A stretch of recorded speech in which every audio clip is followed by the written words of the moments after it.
When it comes to a book's overall structure, it's important to know the nuances of the different parts of that book, and one such part is the epilogue. Not only do authors need to know how to write great epilogues and when to use them, they also need to know how to format them properly. So, in this video, I'm going to show you exactly what an epilogue is, some great ideas that you can use for your book, give some excellent examples of authors really pulling it off, and finally show you how to properly format it. However, before we get started, if you'd like to learn more about book writing and book marketing, be sure to hit that subscribe button as well as the little bell icon to the right so as to get notified when my next video comes out.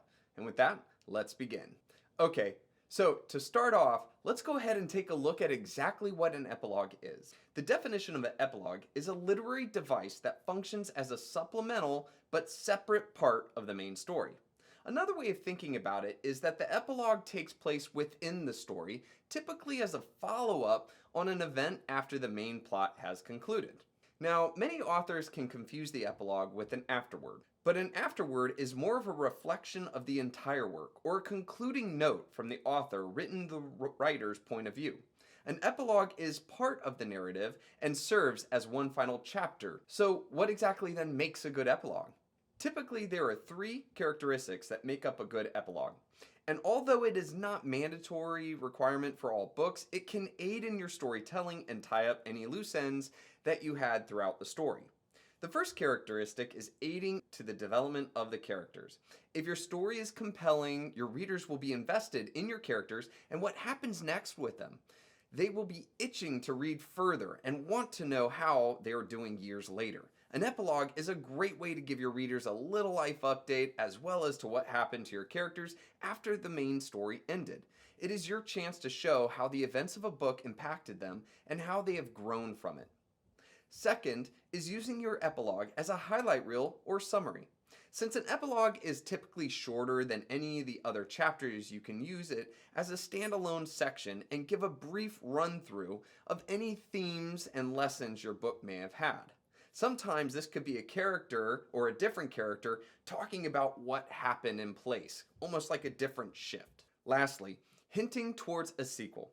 If you are planning or already have a sequel written, an epilogue is a good way to let your readers know that the end isn't quite over yet.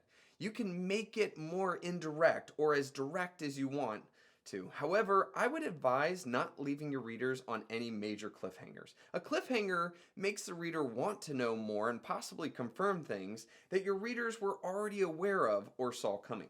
Some other ideas too as to why you might want to create an epilogue is tie up any loose ends or wrap something up, remind the reader of a theme you've been building, reveal the final fates of the characters in a story, give another point of view that wasn't in the main narrative, or something that has become a bit popular these days in movies, write an end credit scene. Just remember, your epilogue needs to have a purpose. If you're just creating one because you feel like you need to, or it's just extra something, or that's maybe popular at the time or something like that, and it doesn't really serve in any of the ways that we've talked about, you might as well not do it.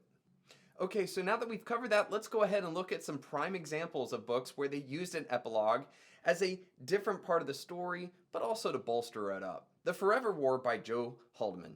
This sci-fi epic written by Joe Haldeman uses the epilogue to tell the reader how the main character is surviving years after the Interstellar War.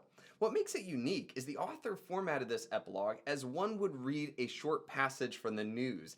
It indicates a nice little glimpse into the future and where the world is at now, and with a little different perspective. Another great example is Leviathan Wakes by James S.A. Corey. This story's epilogue takes place after a disaster has been averted. Although it is a bit longer than the Forever War, the way that this one is written, it works with the style and sets up the next book in the series.